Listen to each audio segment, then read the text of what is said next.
Welcome to திதி சமையல். இன்றைக்கி சமையலில் ரொம்ப டேஸ்டியாக ஈஸியாக பாதுஷா எப்படி செய்யலான்னு பார்க்கலாம் வாங்க. அதுக்கு தேவையான பொருட்களை பார்க்குறதுக்கு முன்னாடி நம்ம சேனலுக்கு சப்ஸ்கிரைப் பண்ணாதவங்க சப்ஸ்கிரைப் பண்ணிக்கோங்க. அப்படியே பக்கத்தில் இருக்க பெல் பட்டனை கிளிக் பண்ணிக்கோங்க. வாங்க எப்படி செய்யலான்னு பார்க்கலாம்.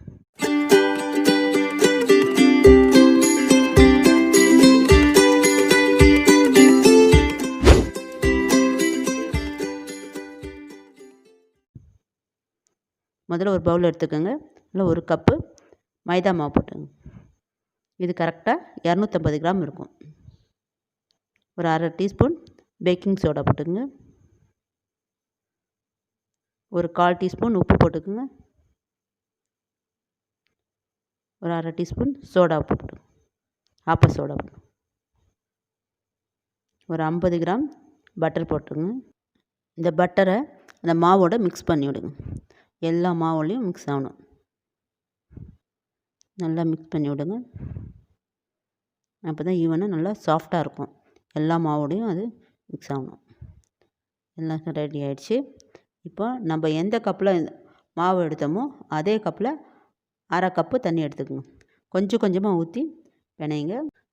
அழுத்தம் கொடுத்து பிணைய வேண்டாம், ரொம்ப ஹார்டாகிடும். நம்ம குலோப் ஜாமுக்கு செய்கிற மாதிரி லைட்டாக பிணைஞ்சு விடுங்க. லைட்டாக தெளிச்சுக்கோங்க. நமக்கு எந்த அளவுக்கு தேவையோ. எனக்கு அந்த அரை கப்புக்கும் கொஞ்சம் தண்ணி மீந்துடுச்சு, பார்த்து விட்டு செய்யுங்க. இது ரெடி ஆகிடுச்சு. இது ஒரு 10 நிமிஷம் ஊறணும். ஒரு தட்டு போட்டு மூடி வச்சுருவோம். 10 நிமிஷம் கழித்து இதை எடுத்துடலாம். நம்ம அதுக்குள்ளே சர்க்கரை பாவு செஞ்சிடணும். நம்ம 1/4 கிலோ மைதா மாவு எடுத்தோம், அதுக்கு அரை கிலோ சர்க்கரை எடுத்துக்கோங்க. அதில் 1.5 கிளாஸ் தண்ணி ஊற்றிக்கோங்க. அது முழுகிற அளவுக்கு இருந்தால் போதும். நான் ஏலக்காவும் போட்டிருக்கேன். நீங்கள் வெண்ணிலா எசன்ஸ் இருந்தாலும் கொஞ்சம் ஊற்றிக்கோங்க வாசனைக்காக. எலுமிச்சைப்பழம் 1/4 இதை ஒரு 6 சொட்டு ஊற்றிக்கோங்க. ஏன்னா இந்த சக்கரை பாவு வந்து கட்டி ஆகாமல் இருக்கிறதுக்காக. நல்லா கொதிச்சிருச்சு. இப்போது ஒரு கம்பி பதம் வந்திருக்கான்னு டெஸ்ட் பண்ணலாம். பாருங்கள், ஒரு கம்பி பதம் வந்துச்சு. இதுதான் பதம். இப்போ இதை ஆஃப் பண்ணி எடுத்து வச்சுருவோம். நல்லா பார்த்துக்குங்க. இந்த மாதிரி ஒரே ஒரு கோடு மட்டும் வரும். வந்து இது நம்ம மாவு ஊறிடுச்சு.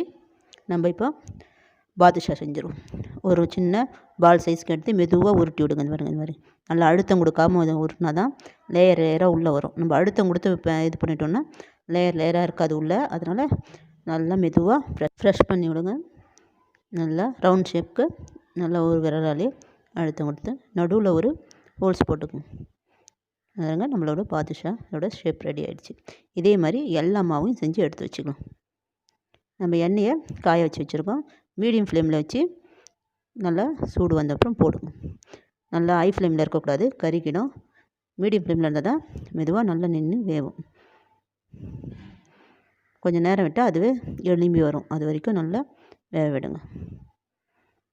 ஒன்று ஒன்றா போடணும். நல்லா வெந்துச்சு பாருங்கள். இப்போ திருப்பி போடலாம். பொறுமையாக திருப்பி விடுங்க. நல்லா பாருங்கள், இதுக்குள்ளே கலர் வந்துடுச்சு. நல்லா வெந்துடுச்சு பாருங்கள். இப்போ ஒன்று ஒன்றா எடுத்து நம்ம சக்கரை பாவு ஏற்கனவே ரெடி பண்ணி வச்சுருக்கோம்ல, அந்த சக்கரை பாவில் போட்டுடலாம். எண்ணெயை வடிச்சிட்டு ஒன்று ஒன்றா போட்டு கொஞ்சம் நேரத்துக்கு அப்புறம் எடுத்து வேறு ஒரு பாத்திரத்தில் எடுத்து வச்சுருங்க. ரொம்ப நேரம் சக்கரை பாவில் போட வேண்டாம், கொஞ்சம் நேரம் இருந்தால் போதும். நம்மளோட சூப்பரான பாதுஷா ரெடி ஆகிடுச்சு. இது எங்கெல்லாம் சூப்பராக கலர்ஃபுல்லாக இருக்குது. நாங்கள் சாப்பிட்டு தான் ரொம்ப சாஃப்டாகவும் லேயராகவும் அருமையாக இருக்கும்.